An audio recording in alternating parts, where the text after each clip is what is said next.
So I just want to show you one more thing. Let's say we increased, let's say we kept everything here else the same, but we only increased these two numbers, but instead of going 10%, we're going to go 20%, okay?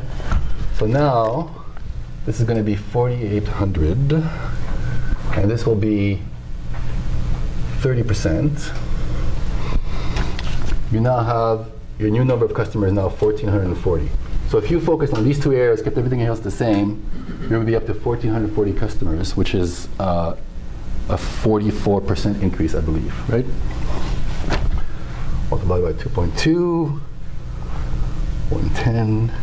You're now up to $348,480 in revenues. Keep that at 27.5. And you're now up to 95,832. So if you look at these results, pretty impressive. You've now gone from 50,000 profits to $95,000 in profit. That's like a 92% increase in your profits, just by playing around with some of these numbers here a little bit. Okay?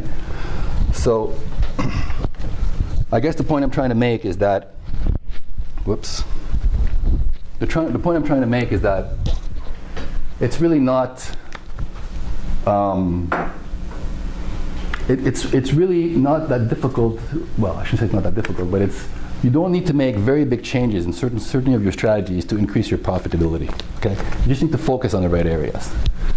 So, just to leave you with a little bit of vision, what would you guys do with 45,000 more profit? Maybe a deposit on a new car. Maybe go on a nice vacation. That's what I would do, actually. Brian, I know you would too.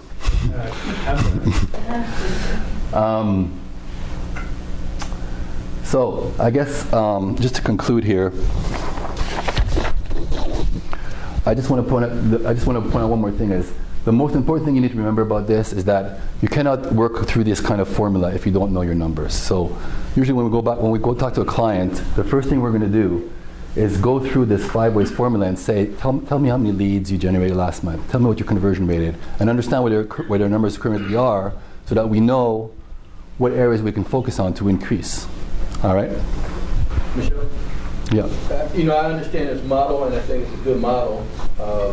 Obviously, conceptually it works. Mm-hmm. The only thing that this model doesn't have, though, I'm talking about the real world, is before you have your, we all know what profits are. Right. It's kind of like taxes. I know what the net is. That's the stuff I can walk away with. What you don't have here in this model, if someone were really to press you, is you got to put overhead. See, because your profits aren't really profits until after you subtract it and taken out overhead, staff, employees, electric, and all that other stuff. And so it may not be 50,000 or 89,000. Your profit may be, that stuff you can go on vacation with. Right. That's truly your profit. Well, again, when I talk about profit, you could be looking at your, I mentioned that is really your revenue minus your variable and fixed cost. So it does take into account your fixed cost. But I agree with you that when you're in startup mode, your profit margin may not be very high, correct. Right? Correct. But the principle is still the same. If your profit margin is 2% and you increase it by 10% and you're now up to 2.2%, you're still going to get that same compounding effect. Right, and that's what I said. The principle, the concept definitely works. So, the way we would work with a business like yours is go through it and see what your numbers are today. And the very important thing is you need to know what your numbers are today. If you don't really know where your numbers are today, you don't know where you need to move from and where you want to get to. And that's the most critical thing I think I'm trying to get across with this, is that without knowing your numbers, it's really hard to figure out what areas of your business need improvement. And, of course, this is all theoretical numbers, but if you plug in your real numbers, you'll see that you're still getting that same compound effect. So, Owen, I think you are next. So, Owen's going to talk to you a little bit more about how you go about building a marketing campaign. Clip on. Yep. Okay. I think I can disappear with this microphone on me. It's black, right? So I hope that this information is really going to give you something to think about. But we also have an enhancer to your marketing campaign as well. And with Allegro Fairfax, we're doing a lot of background work for you, and we have a lot of resources to help you with your campaign. So we call it a marketing campaign, and there's a lot of components to make your campaign successful. And the first thing is to talk about the who. Does everybody know what the who is? The rock band? Good, Cherie.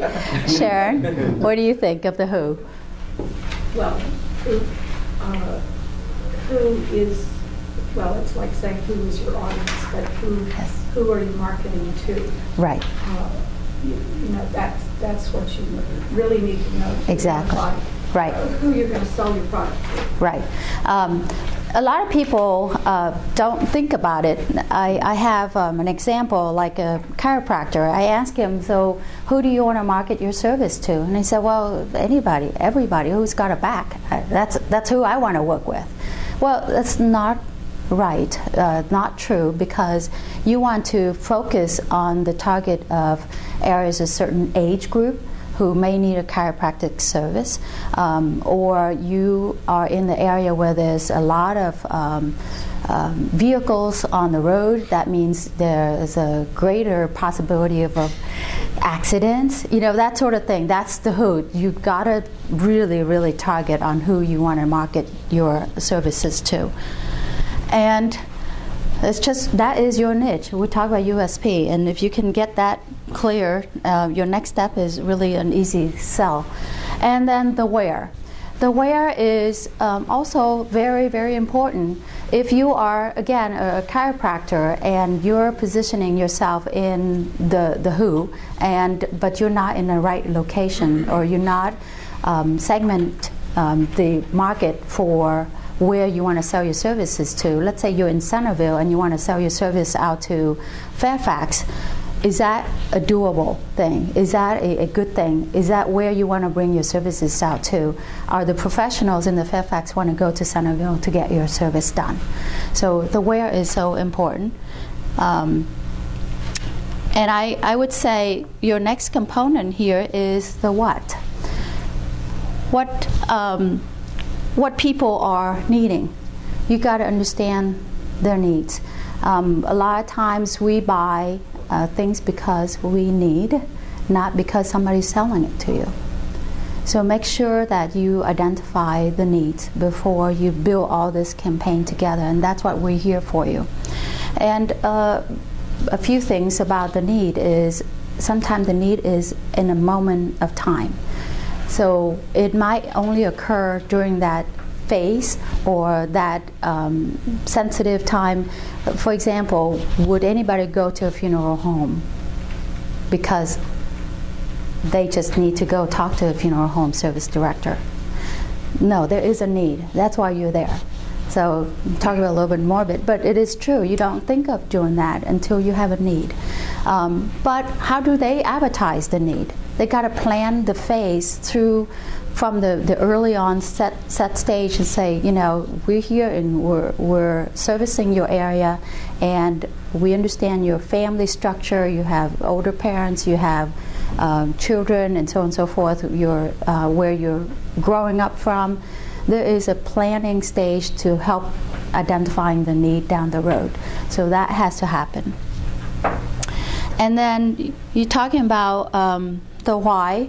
The why is part of the emotion behind the need. So you have to understand what drives them to go buy your service, to go buy your product. So it is going to have some heart tugging. It's got to have some really good reason behind the why so that they can come to you. So all this makes sense, I hope. It's not a rocket science, but it is really need to be focused, and a lot of times we forget about those things.